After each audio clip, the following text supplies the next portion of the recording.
और हमारे साथ इस वक्त अमोल आठवले साहब भी जुड़ चुके हैं। अमोल, बहुत बहुत स्वागत आपका। बताइए, ट्रेडिंग की रणनीति आपकी तरफ से क्या होगी? जी नमस्ते एंड गुड आफ्टरनून। मुझे एक पोजिशनल पॉइंट ऑफ व्यू से फेडरल बैंक अच्छा लग रहा है। 185 के आसपास मैंने पिक किया था। पोजिशनली टारगेट निकल के आ रहे 195 और 197 के, और स्टॉप लॉस है उसका 180.40। इंटरेस्टिंग लेवल पे है। अगर डेली या वीकली पे भी देखेंगे तो एक स्टॉक ने करेक्शन पूरा किया है। सेकंड पॉइंट है कि बैंक निफ्टी में थोड़ा सा प्राइवेट बैंक्स में एक्टिविटी निकल के आ रहा है, और यहाँ पे डबल बॉटम फॉर्मेशन है। तो मुझे लगता है सेटअप काफी प्रॉमिसिंग लग रहा है। अगर ये रिवर्सल फॉर्मेशन कंटिन्यू रहता है तो आई थिंक आने वाले दिनों में फेडरल बैंक में एक टेक्निकल बाउंस बैक देखने को मिल सकता है। दूसरा, मैं एक मारुति के साथ जाना चाहूंगा। 12,350 के आसपास मैंने पिक किया था। अभी थोड़ा सा ऊपर है स्टॉक शायद से। पोजिशनली टारगेट निकल के आ रहे हैं 12,800 के, और स्टॉप लॉस है उसका 12,150। काफी कंसोलिडेट हुआ है। आई थिंक डेली और वीकली चार्ट्स अगर हम देखते हैं तो एक बड़ा कंसोलिडेशन हुआ है, और स्टॉक हायर बॉटम फॉर्मेशन करके एक आज एक बुलिश कैंडल फॉर्मेशन हुआ है। मुझे लगता है ये सेटअप से कंसोलिडेशन से बाहर निकलने का कोशिश कर रहे हैं। अगर ये कंटिन्यू रहता है रैली या मोमेंटम, तो आने वाले दिनों में मारुति में एक टेक्निकल बाउंस बैक देखने को मिल सकता है। ठीक है, तो मारुति सुजुकी 12,800 तक के लक्ष्य के लिए स्टॉप लॉस यहाँ 12,150 का। फेडरल बैंक का यहाँ पर 195 और 197 के लक्ष्यों के लिए खरीदारी कर सकते हैं। 180 का आपको यहाँ पर स्टॉप लॉस रखना है। वैशाली जी, आपके रडार पे कौन से स्टॉक हैं? तो आज देखा जाए तो एक्चुअली एफएमसीजी काउंटर और बैंकिंग इंडेक्स कंपैरेटिवली जो पार्टिसिपेट कर रहे हैं और निफ्टी को होल्ड कर रहा है। सो नेस्ले का एक कॉल रहेगा जो ऑलरेडी अच्छे से ट्रेंड में है। 2500 के सपोर्ट के साथ मैं रेकमेंड करूंगी 2850 के टारगेट के लिए। दूसरा है बंधन बैंक जो भी अच्छे से ट्रेंड में आ चुका है, और फिलहाल आज हमने देखा थोड़ा कंसोलिडेशन हुआ है। सो 200 के सपोर्ट के साथ 230 का टारगेट, तो ये दोनों मेरे पोजिशनल ट्रेड रहेंगे। बिल्कुल, तो बंधन बैंक पर खरीदारी की राय और इसी के साथ एफएमसीजी सेक्टर से नेस्ले पर भी खरीदारी की राय दी है। 2,800 रुपए प्रति शेयर का लक्ष्य वैशाली ने दिया है। आगे बढ़ते हैं और इस बीच ऑयल मार्केटिंग कंपनियों पर फोकस करते हैं। यहाँ पर काफी गिरावट दिखी है इंट्राडे में। एचपीसीएल, बीपीसीएल, आईओसीएल तीनों ही स्टॉक्स में करीब 3 से 4% की गिरावट। याद रखिए, सूत्रों के हवालों से एजेंसीज को खबर मिली है कि ऑयल मार्केटिंग कंपनियां अब पेट्रोल और डीजल के दाम घटा सकती है। एक्साइज ड्यूटी में कट नहीं होगा, लेकिन क्रूड ऑयल के प्राइसेस घटे हैं तो वो इम्पैक्ट कस्टमर्स को पास ऑन किया जाएगा और पेट्रोल और डीजल के दाम घटाए जा सकते हैं, जिसका नेगेटिव इम्पैक्ट ऑयल मार्केटिंग कंपनियों के शेयरों में आज के ट्रेडिंग सेशन में दिखा है। वैशाली, क्या राय बनेगी तीनों ही ओएमसीज पर? तो I would say that near term actually जो सपोर्ट्स थे जो थे, एक्चुअली मैं आईओसी की शुरुआत करूंगी। नियर टर्म सपोर्ट था 170, तो वो लेवल भी टूट चुका है। तो अभी I think further down side, तो फिलहाल और एक सपोर्ट के पास अभी रुका है आईओसी जो है 163।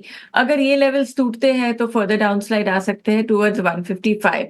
हालांकि एचपीसीएल और बीपीसीएल में भी कहें तो व्यू अभी नेगेटिव है। We have to wait for a reversal.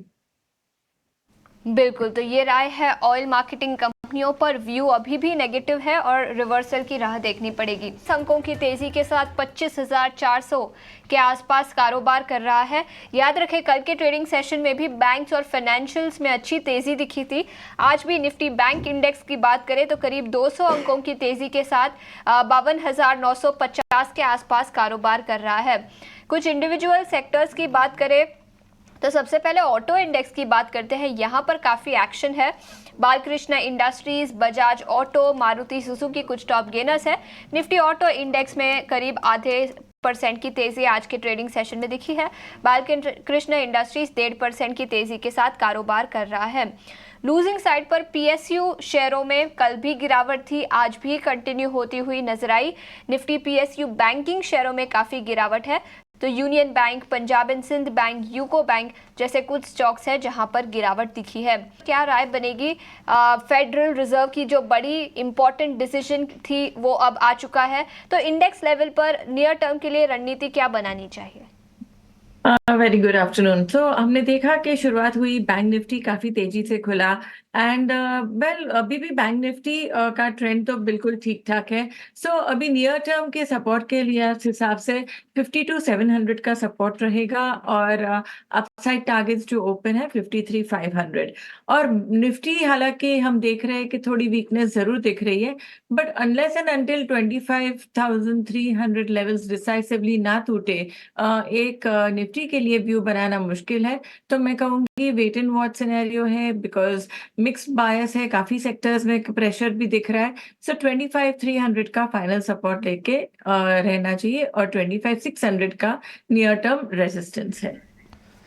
नजर डालते हैं, कई सारे स्टॉक्स इस इंडस्ट्री से आज फोकस में है। Radico Khaitan, United Spirits, United Breweries, तीनों ही स्टॉक्स में अच्छा एक्शन आज के ट्रेडिंग सेशन में दिखा है। याद रखें, आंध्र प्रदेश गवर्नमेंट ने अपनी लिकर पॉलिसी चेंज की है, जिसके चलते अब सभी कंपनियां रिटेल मार्केट में भी अल्कोहल बेच सकेगी।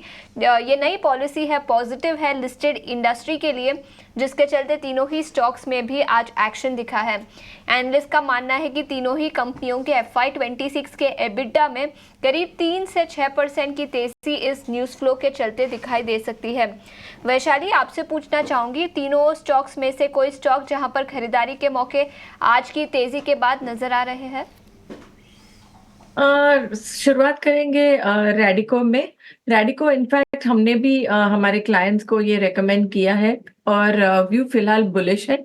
थोड़ा रिट्रेसमेंट जरूर हुआ है, बट 2100 के सपोर्ट के साथ ये स्टॉक को जरूर अभी भी ध्यान में रखा जा सकता है, बट बाय इन डिक्लाइन का व्यू रहेगा बिकॉज ऑलरेडी काफी रन अप हो चुका है।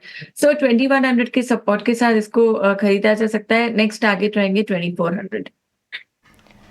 बिल्कुल, तो 2400 का टारगेट रैडिको खैतान पर। अच्छी न्यूज़ फ्लो है, सुबह स्टॉक में तेजी भी दिखी थी, लेकिन उसके बाद गिरावट के साथ अब स्टॉक करीब 3.5% की गिरावट के साथ कारोबार कर रहा है। आगे बढ़ते हैं और टाटा मोटर्स पर नजर डालते हैं। यहाँ पर एमके की रिपोर्ट आई है।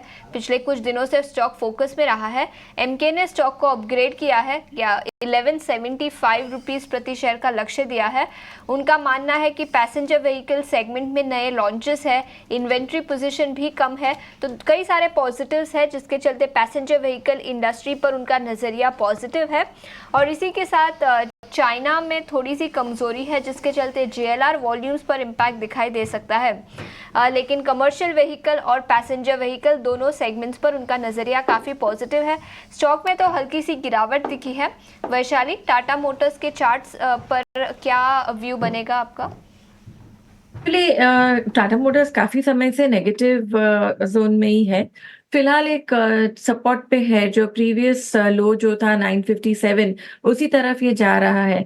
सो अगर डिसाइसिव ब्रेकडाउन होता है, लेट्स से अगर 950 के नीचे ये स्टॉक जाता है, तो आई थिंक ये डाउनसाइड काफी पॉसिबल है 900 के टारगेट्स की तरफ। सो मेरा व्यू फिलहाल करेक्टिव है, अनलेस एंड अनटिल ये स्टॉक बाउंस बैक दे ये सपोर्ट लेवल से और 980 के ऊपर सस्टेन करता है, तो it would be a reversal strategy. ठीक है, तो ये है नज़रिया इन स्टॉक्स पे। और इस वक्त आपको अहम खबर बता दें, खाद्य मंत्रालय ने एथेनॉल के दाम बढ़ाने का प्रस्ताव भेजा है। आप देख पा रहे होंगे, ये अहम खबर आपकी स्क्रीन पर फ्लैश होती हुई। एथेनॉल की कीमतें 2 से 5 रुपए प्रति लीटर बढ़ाने का प्रस्ताव खाद्य मंत्रालय ने भेजा है। तो अहम खबर इस वक्त आपको हम दिखा रहे हैं। एथेनॉल की कीमतें बढ़ाने का प्रस्ताव खाद्य मंत्रालय ने भेजा है और जो दायरा है वो 2 से 5 रुपए प्रति लीटर बढ़ाने का प्रस्ताव इसमें सामने आ रहा है। और जाहिर सी बात है कि इसका इम्पैक्ट हम शुगर शेयरों पर देखने को हमें मिलेगा। लगातार इन सब के बीच में हम लगातार आपको अहम खबर बता रहे हैं। तो खाद्य मंत्रालय ने एथेनॉल के दाम बढ़ाने का प्रस्ताव भेजा है और 2 से 5 रुपए प्रति लीटर दाम बढ़ाने का प्रस्ताव इसमें शामिल है। इसकी वजह से हम जो शुगर शेयर जो हैं उन पर इम्पैक्ट देख पाएंगे। वैशाली, जो ये खबर आ रही है, जाहिर सी बात है कि इस तरह की खबरें एक बूस्टर का काम करती हैं। फिर भी आप बताइए क्या नज़रिया आपका बन रहा है खासतौर पे शुगर स्टॉक्स के लिए? Sir, sugar stocks actually already up trend में आ चुका है। इनफैक्ट शुरुआत करते हैं बलरामपुर चीनी। I think trend is very strong और फिलहाल भी हम देख रहे थे तक छोटा सा रिट्रेसमेंट हुआ है 550 के सपोर्ट के साथ, दोबारा एक बाउंस दे रहा है और इंडिकेटर्स में भी लग रहा है that new round of momentum शुरू हो सकता है। तो मैं रेंज रखूंगी 550 से 610 तक फिलहाल। सो व्यू 550 के सपोर्ट के साथ खरीदा जा सकता है और नियर टर्म टारगेट रहेगा 610। और ऐसे ही सिमिलरली अगर आप त्रिवेणी देखेंगे या फिर धामपुर देखेंगे, सभी स्टॉक्स में एक थोड़ा रिट्रेसमेंट जरूर है, बट आई थिंक फिलहाल बलरामपुर में काफी कन्विंसिंग लेवल्स दिख रहे हैं।